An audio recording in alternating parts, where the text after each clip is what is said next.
ZNS Total Sports is brought to you by Fourth Terrace Diagnostic Center.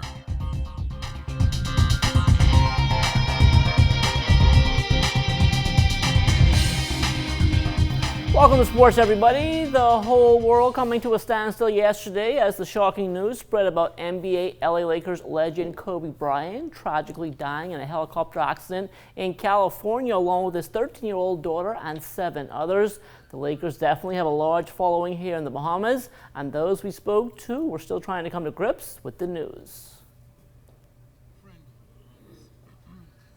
We, of course, will miss him dearly. If you're a Laker hater, you're still gonna like Kobe. See what I'm saying? But that's a blow.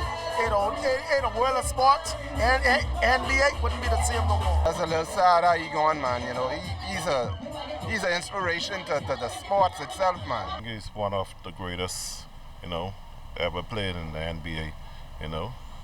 It's a very sad day to lose call him a hero. He represented so much, not just for sports, just for black individuals as well too, to where we show, as far as hard work, anything that you put in, it's going to work out for you. Kobe had grown into a gentleman of the sport, and I just think that he's going to be so sadly and sorely missed by the sporting community. Buddy Hield, definitely a big Kobe fan growing up, and you could see it by him wearing number 24. Buddy sharing his thoughts on Instagram. He said as a kid growing up in Grand Bahama, Kobe made him believe that anything was possible. The way Kobe played, his passion, heart, and drive for the game will forever have an impact on Buddy's life. Now, Buddy thanks God for letting Kobe be a part of his generation, as he thinks Kobe is the greatest ever to step on the court. Now, Buddy hopes to see Kobe again in paradise one day. He ended that he'll be missed. Mamba out. Love you, 24. Now, just like he did after Hurricane Dorian, Buddy will have to keep his emotions in check as the NBA season is still going on. Buddy and the Sacramento Kings able to end a 5-game losing streak on Friday in Chicago against the Bulls. Tonight, they'll be in the Twin Cities for a matchup with the Minnesota Timberwolves. The Kings currently sporting a 16-29 record on the season. The T-Wolves even further down the table in the Western Conference standings at 15-31. Coach Ole Miss Rebels and the Ole Miss Rebels women's basketball team actually had to play yesterday, not too long after the news broke of Kobe's death, and she admits it was hard. That was tough. Really, I think if I were to elaborate more, other than how much he impacted the game, not only for the men's side, but having a daughter, on the women's side,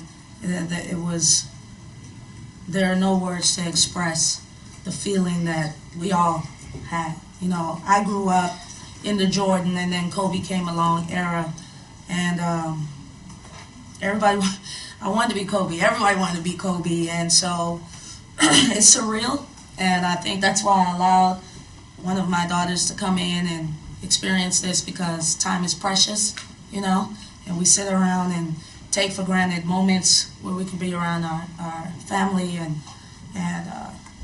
that was just a wake-up call for everybody to just hug on your loved ones and keep things in perspective. As for yesterday's game, not a good one for the Rebels as they traveled for an in-state matchup with 9th-ranked Mississippi State. For the second time this season, Ole Miss scored single digits in 3 of the 4 quarters. As for the Bulldogs, they scored almost as many points in the first quarter as the Rebels did in the entire game. Mississippi State winning big, 80-39. Credit to Mississippi State. I thought they played a complete game. Obviously, we really started off super slow. I don't know if we started off slow, if they started off on fire. Either way, 30 points in a quarter is not something that we want to have. I don't care who we play. So luckily, we were able to get it down into a more manageable number, 17, 18, 15 for the next 3 quarters. But the damage was already done, and so we're just going to continue to work. The University of the Bahamas Mingo's men's basketball team back on the floor over the weekend. In the Providence Basketball Association, Mingo starting slow against the Fort Charlotte defenders. They actually trailed 20-17 after the first quarter. In the second quarter, though, UB going into scoring mode. They outscored the defenders 30-17 to take a 47-37 lead into the break. Mingos continuing that dominance in the third quarter, ending up 73-53, and from there they would coast to a 95-69 victory. Kamsi Sylvester leading all scorers in the win, a game-high 30 points. Robert Joseph adding 22. Came into the game trying to execute some offense we created in practice. We just started, we started off slow. The team, we beat this team before. I guess we started off slow and took them for granted. But in the third quarter, we picked it up, and our ball was moving, and we started scoring more easily. Well, that's a statement game. Like I said last time, we're trying to work on some new things, defensive plays, offensive plays, and we're trying to work them out to see how it goes. We started off slow, and then we caught ourselves, got gelling, moved the ball around, started hitting shots, open shots, layups. Things were just going for us. While UB continues to play locally, getting collegiate games in at home continues to be an uphill battle for both the men's basketball and women's volleyball teams, with the Kendall Isaacs gym used as a hurricane shelter.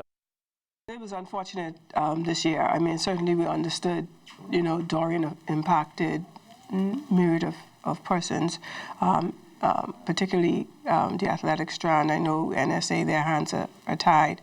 But I think also in short order, you're going to hear an announcement from the university about its plan for not just athletics facility, but a complex that will not just hold the athletics facility, but an arena where we can hold our graduations, et cetera, et cetera. A good weekend for our collegiate track and field athletes. We'll start in Nebraska at the Mark Colligan Memorial. Oral Roberts Jr. Sasha Wells breaking her own school record to win the 60-meter hurdles. After running 8.40 in the prelims, Wells won the final in 8.30. 10 minutes after that race, Wells, the 5-time Summit League champion, also winning the Open 60 in 7.51. At the Red Raider Invitational in Texas, Washington State sophomore Charisma Taylor had herself a good day to help anchor the Cougars. She posted the best all-time mark in school history, finishing second in the triple jump, a mark of 43 feet 6.5 inches. That ranks 4th in the nation.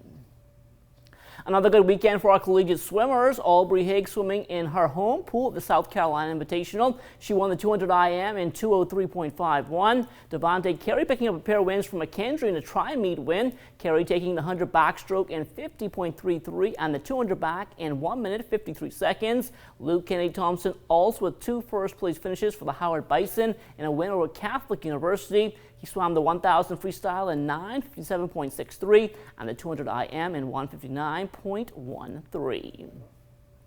From the college tennis, beat Aisha Shepard and the Jackson State Tigers, getting a split over the weekend. They were in New Orleans. They started off with a 6-1 loss to the University of New Orleans. Shepard losing at number 5 singles, 6-7, 6-3, and 10-2 in the Super tiebreaker. She also teamed with Nina Zhang in doubles. That match was 5-all when the point had already been decided. From there, the Tigers rebounded with a 6-1 win over Loyola. Shepard winning her match at number 4 singles, 6-2 and love. She also won number 1 doubles with Zhang, a final there of 6-3.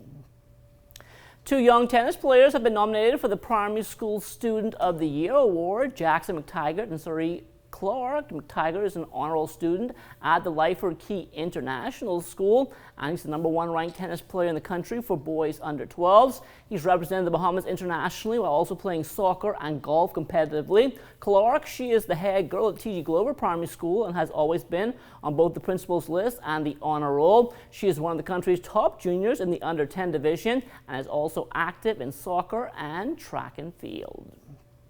3 matches yesterday in the Bahamas Football Association's Senior League. Renegades winning big in the opener, 5-0 over United. Bears in the win column as well, 3-1 over the UB Mingos. The feature matchup, that saw the Western Warrior Titans scoring late to hold off their little brother team, the Western Warrior Gladiators, a final there of 2-1.